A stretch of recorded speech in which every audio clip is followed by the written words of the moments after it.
कुरान करीम में आता है मैं यामल सूअन युजज़ा बिही, मैं यामल सूअन युजज़ा बिही, जिसने कोई गलत काम किया उसकी सजा जरूर पाएगा, जिसने कोई बुरा काम किया सजा जरूर पाएगा। ये हमारी माँ की निगाह से जब आयत रुक गई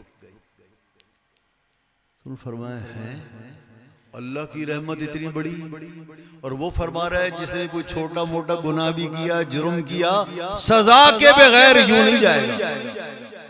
अल्लाह की रहमत बस इतनी सी, बहुत वसी रहमत वाला, वो चाहे तो एक रहमत की निगाह से सब गुनाहगारों को जन्नत में ले जाए।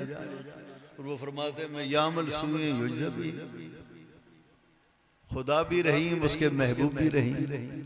ये कैसी रहमत है कि फरमा रहा है जिसने छोटा मोटा कोई भी गुनाह किया जज़ा और सजा से नहीं बचती।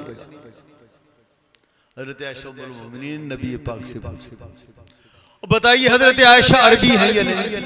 बोलो दीन हुजूर से पढ़ा या नहीं? कुरान इनके घर में नाजिल हुआ या नहीं हुआ?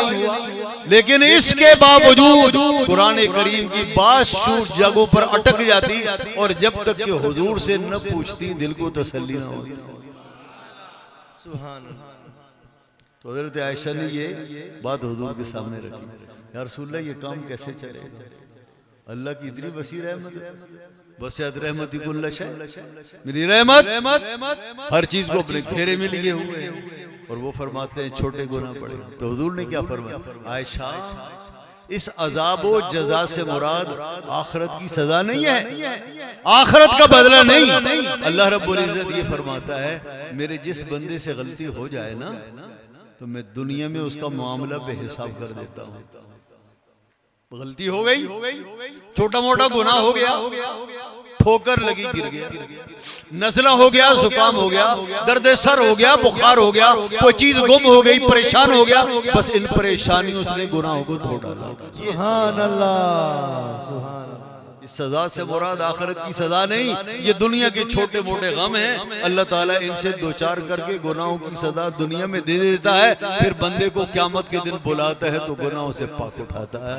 ताजदारे खत्म नबुव्वत, ताजदारे खत्म नबुव्वत। तो बताइए हजरत आयशा हमारी माँ बगैर उस्ताद के पढ़े कुरान समझ नहीं सकती, तो बताइए मिर्जा किस बात की बोली है कि उस्ताद और मुअल्लिम से पढ़े बगैर कुरान और हदीस को समझ ले।